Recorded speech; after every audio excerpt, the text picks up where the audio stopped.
உன் நகையை கேட்காம எடுத்தது தப்புதான். அதுக்காக நீ செருப்பால் அடிச்சாலும் நான் வாங்கிக்குவேன். எதுக்கு கவரிங் நகையா மாத்தி வச்ச? உன்னை கல்யாணம் பண்ணிக்கணும்னா இத்தனை பவுன் நகை போட்டாதான் உன்னை கல்யாணம் பண்ணிக்கணும்னு நான் சொன்னனா?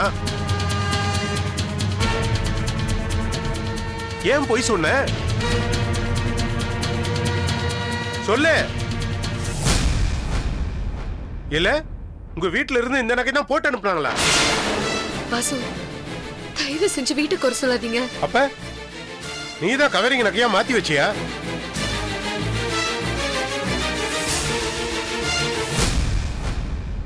சொல்ல அமுதா. அது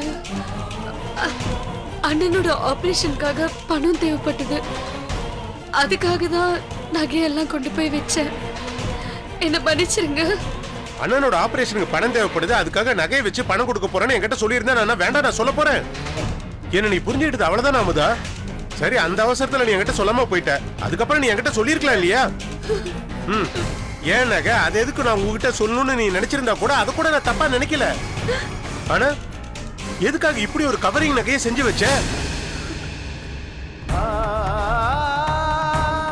யாரை ஏமாத்துறதுக்காக இப்படி பண்ணன? ஐயோ, நான் யாரையுமே ஏமாத்தணும்னு நினைக்கல. அப்புறம் ஏன்? நான் இத பத்தி உங்ககிட்ட பல தடவை சொல்லணும்னு நினைச்சேன். ஆனா என்னோட சூழ்நிலை. என்ன சூழ்நிலை? அத நான் இப்ப தெரிஞ்சுக்கணும். அதை தெரிஞ்சுக்காம தானே இப்படி அல்லாடிட்டு இருக்க. சூழ்நிலைன்ன உடனே நீங்க பாட்டுக்கு ஏதோ பெருசால நினைச்சுக்காதீங்க. அத்தைக்கு இந்த நகையை பத்தி தெரிஞ்சா அவங்க ஏதாவது ஒரு கேள்வி கேட்டுட்டே இருப்பாங்க. அதுக்காக தான் இப்படி ஒரு டூப்ளிகேட் நகையை செய்யலான்னு நினைச்சேன். நீ சொல்றது எதையுமே என்னால நம்ப முடியல. அப்படியே அது உண்மையா இருந்தா என்கிட்ட சொல்லியிருக்க வேண்டியதானே? இப்பெல்லாம் உங்க விஷயத்துல என்னால நம்ப முடியல. நீ என்ன நம்பலையா இல்ல நீ நம்புற மாதிரி நான் நடந்துக்கலன்னு எனக்கு புரியல. ஷோ, இப்ப அதை பத்தி எல்லாம் பேசிட்டு இருக்கிறதுக்கு எனக்கு நேரம் இல்ல. உனக்கு ஏதாவது சொல்லணும்னு தோணுச்சுன்னா சொல்லிடு. மறுபடியும் ஏதாவது பொய் சொன்ன அது என்னால தாங்கிக்க முடியாது.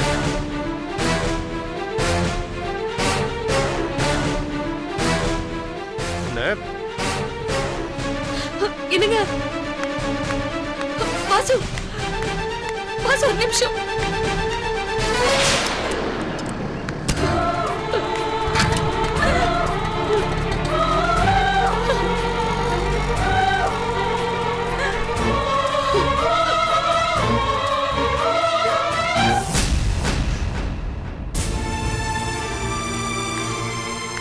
அக்கா, என்ன? இந்த பாத்திரத்தை கொடுக்க சொன்னாங்க.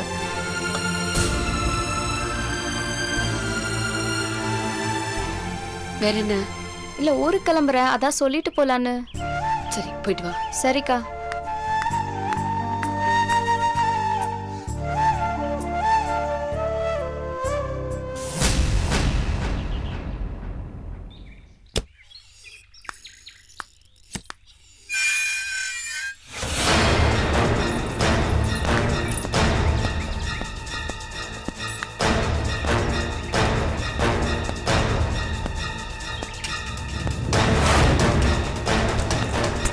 உட்காருங்க சார்.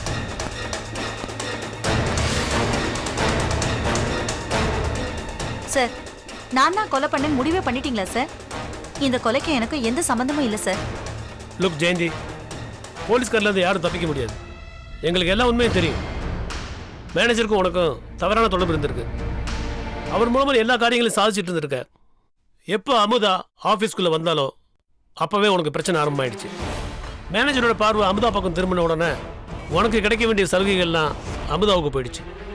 அதனால மேனேஜருக்கு உனக்கும் பிரச்சனையாயிடுச்சு. At the end you killed him. Sir, சத்தியமா இல்ல சார். இந்த பார், நீ மேனேஜர் அமுதா 3 பேரும் ரொம்ப க்ளோஸ் ஆமே ஆபீஸ்ல சொல்றாங்க. ஆமா சார், அது உண்மைதான் சார். கடைசி வரைக்கும் நாங்க 3 பேரும் நல்ல ஃப்ரெண்ட்ஸா தான் இருந்தோம். அப்ப எது கொலை பண்ண? சார், நான் கொலை பண்ணல சார். நீங்க சொல்ற மாதிரி எங்களுக்குள்ள எந்த பிரச்சனையும் இல்ல சார். அப்படின்னா அமுதா ஏன் திடீர்னு வேலையை விட்டு போகணும்? அத பத்தி எனக்கு தெரியாது சார். நான் அவகிட்ட கேட்டதுக்கு குடும்பத்தை பாத்துக்கவே நேரம் சரியா இருக்கு, அதனால வேலைக்கு வர முடியாதுன்னு சொன்னேன். அப்போ வேலைக்கே வந்திருக்க கூடாதே? அப்போ அவளுக்கும் அவ புருஷனுக்கும் பிரச்சனை இருந்துச்சு சார். இதெல்லாம் நீ முதல்ல சொல்லு.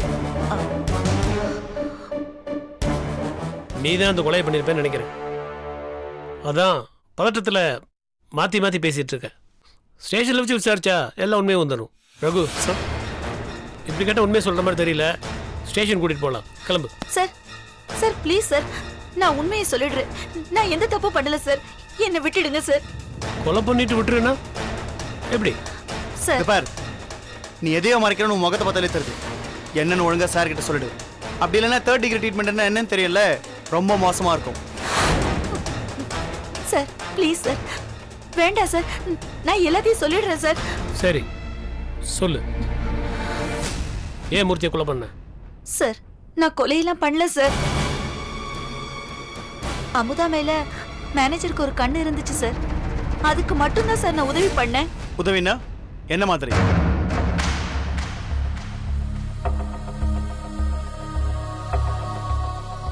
அவரை பத்தி அமுதா கிட்ட நல்ல விதமா எடுத்து சொல்லி ஒரு நல்ல அபிப்பிராயம் வர்ற மாதிரி தான் சார் பண்ணேன். ஓஹோ, ஆபீஸ்ல உனக்கு இதான் வேலையா? நான் இத பண்ணலன்னா என்ன வேலையை விட்டு தூக்கிருப்பாரு சார்.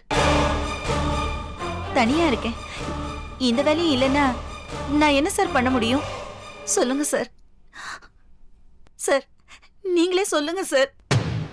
சரி வேலை சொல்லு. அமுதா என்ன சொன்னா?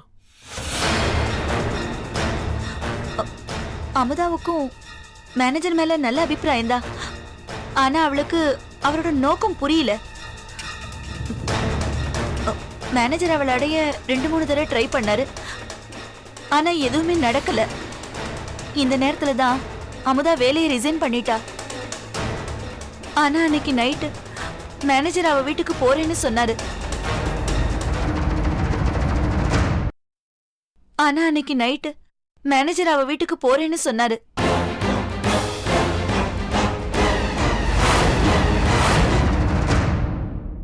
அதுக்கப்புறம் அவரை பொணமா தான் பார்த்தேன்.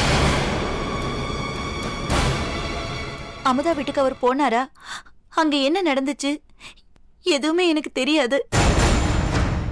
நான் அமுதா கிட்ட கேட்டப்போ அவர் அங்க வரவே இல்லைன்னு சொல்லிட்டா. ஓஹோ, அப்புறம்? எனக்கு தெரிஞ்சதுல அவ்வளவுதான் சார். நான் எதையுமே மறைக்கல சார். கொலை செய்யற அளவுக்கெல்லாம் அமுதா போயிருக்க மாட்டா. அமுதா என்னை விட பயப்படுவா சார். அவளுக்கும் இதுக்கும் எந்த சம்பந்தமும் இருக்காது சார். அவருக்கு வேற யாராவது எதிரிகள் உண்டா? எனக்கு தெரிஞ்சு அப்படி யாரும் இல்ல சார். இந்த கொலை சம்பந்தமா உனக்கு வேற ஏதாவது சொல்லணும்னு தோணுச்சுன்னா எனக்கு உடனே கால் பண்ணு. நிச்சயமா பண்றேன் sir. Okay.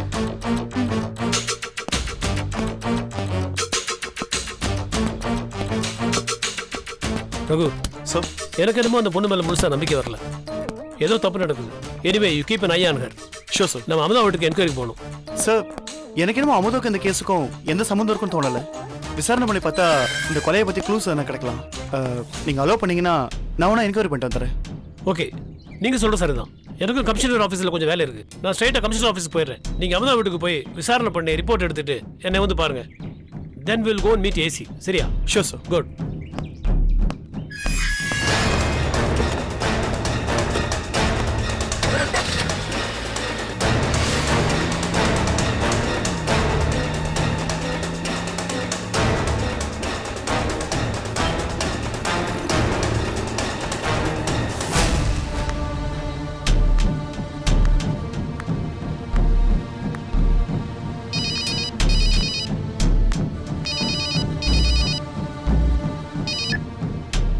Hello madam. Hello sir. What is this madam? நான் உங்களுக்காக ரெக்கமெண்ட் பண்ணி இந்த மீட்டிங் அரேஞ்ச் பண்ணி வச்சிருக்கேன். நீங்க டெபாசிட் பணத்தை கூட இந்த நிமிஷம் வரைக்கும் கட்டல. சார், என் ஸ்டாஃப் வாசுங்கிற ஒருத்தர் பணத்தோட அங்க வந்துட்டு இருக்காரு. இனிமே வந்து எந்த பிரயோஜனமும் இல்ல. சார், சொன்ன நேரத்துக்கு 5 லட்சம் ரூபாய் கூட டெபாசிட் கட்ட முடியலனா எப்படி இந்த ஆர்டர் எடுத்து அவங்க செய்வாங்கன்னு எங்க எம்டி என்ன கேக்குறாரு? சார் ஒரு half an hourல அங்க இருப்பாரு சார். Sorry madam. சார் நீங்க அவருக்காக கொஞ்சம் வெயிட் பண்ணுங்க. இந்த ஆர்டர் உங்களுக்கு கிடைக்காது. சார், அடுத்த தடவை பாத்துக்கலாம். சார்.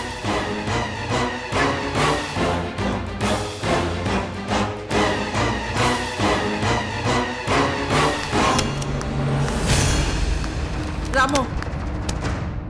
Yes madam. வாசு வீட்டுக்கு யாராவது அனுப்பிச்சு பாத்தீங்களா? சரவணன் அனுப்பிச்சிருந்தேன் மேடம். அவர் வந்துட்டு வெளியில போனதா அவங்க அம்மா சொல்லியிருக்காங்க மேடம். ஸோ வெளியில வேற எங்கேயாவது போயிருக்காரான்னு தேடி பார்க்க சொல்லியிருக்கேன் மேடம்.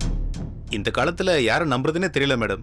நீங்க கேஷா கொடுத்திருந்ததை விட டிடியா கொடுத்திருந்திருக்கலாம். இந்த மாதிரிலாம் நடந்திருக்காது. என்ன பேசுறீங்க? தேவையில்லாம பேசாதீங்க. யார் பத்தியும் தப்பா பேசாதீங்க. வாசு பத்தி உங்களுக்கு என்ன தெரியும்? நான் கொடுத்த பணம் சேரலைங்கிறத விட வாசுக்கு என்ன ஆச்சுன்னு நான் யோசனை பண்ணிட்டு இருக்கேன்.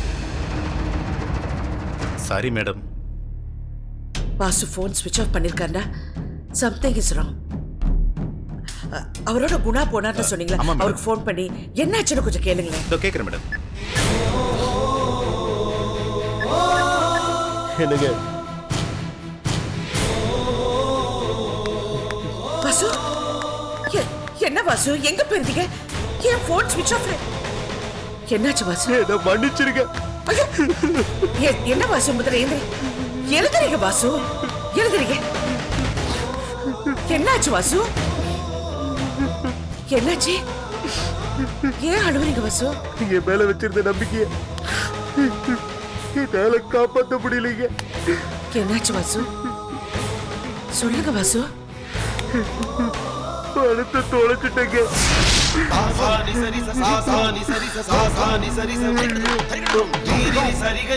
என்ன சொல்றீங்க?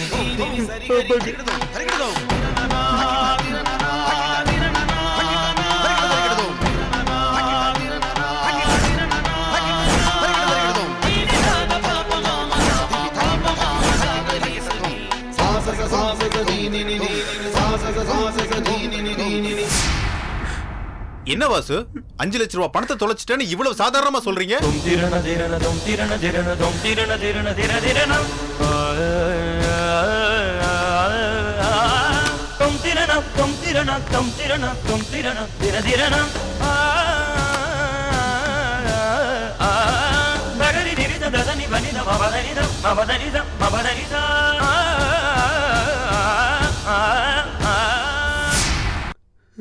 வாசு, எவ்வளவு சிக்கலான சூழ்நிலையில மேடம் அந்த பணத்தை ரெடி பண்ணி கொடுத்தாங்கன்னு தெரியும்ல. மேடம் உங்க மேல வச்சிருந்த நம்பிக்கைக்கு அவங்க முகத்துல நல்லாவே கரிய பூசிட்டீங்க. ச்சே.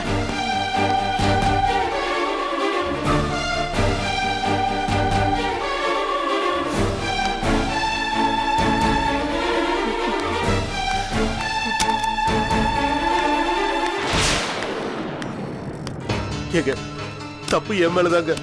நான் எப்படியாவது பணத்தை புரட்டி கொடுத்துறேங்க. எனக்கு கொஞ்சம் டைம் கொடுங்க. அவங்க கிட்ட வேணா பேசி பாருங்க.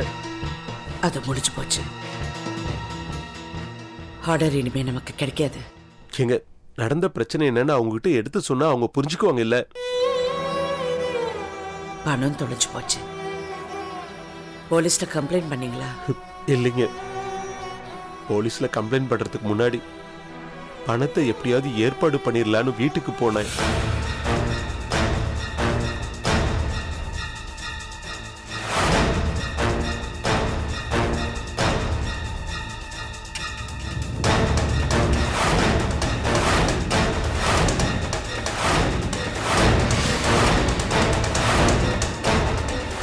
அண்ணனோட ஆபரேஷனுக்காக பணம் தேவைப்பட்டது.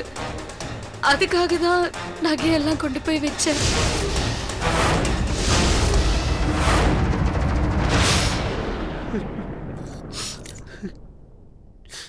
என்ன சொல்றீங்க வாசு?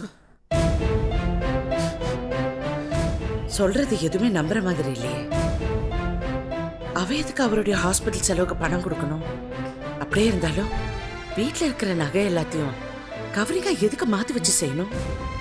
என்னாலேயே அமுதா சொல்றத நம்ப முடியலைங்க. நான் எத்தனை தடவை கேட்டாலும் அவ திரும்ப திரும்ப அதையே தான் சொல்றா. இல்ல வாசு, சில நேரத்துல அவ என்ன செய்யறோன்னு தெரியாமலே தப்பு செஞ்சுட்டா. என் புருஷனோட ஆபரேஷனையே என்கிட்ட இருந்து மறைச்சவ தானே. சரி, இந்த பண விஷயத்தை இப்ப விட்டுடுங்க. நீங்க முதல்ல போய் போலீஸ் ஸ்டேஷன்ல கம்ப்ளைண்ட் கொடுங்க. ஆனா போங்க வாசு, போலீஸ்ல போய் கம்ப்ளைண்ட் கொடுங்க.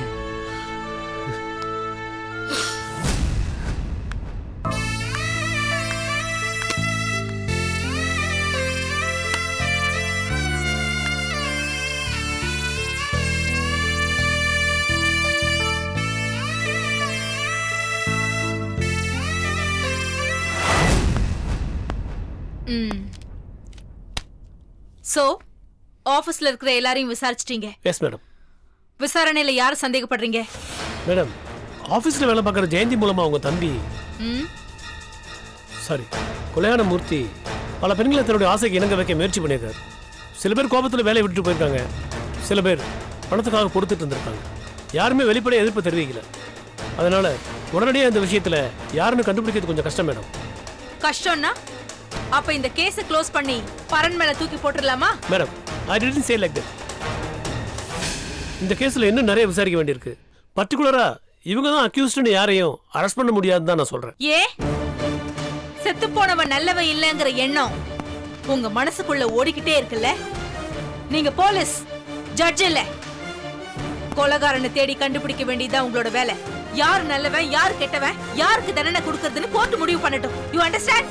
Yes madam.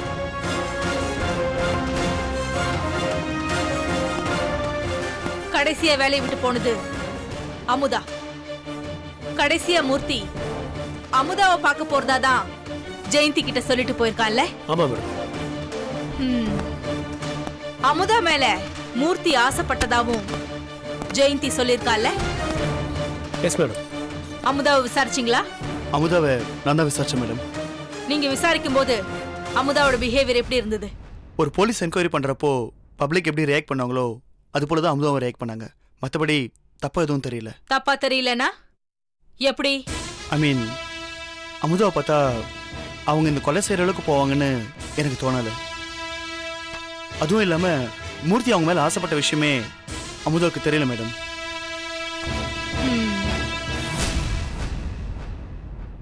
Mister Manikandaraj. Yes madam. என்னோட கெஸ்ஸிங் கரெக்டா இருந்தா இந்த கொலையை செஞ்சது அமுதாவா தான் இருக்கும்.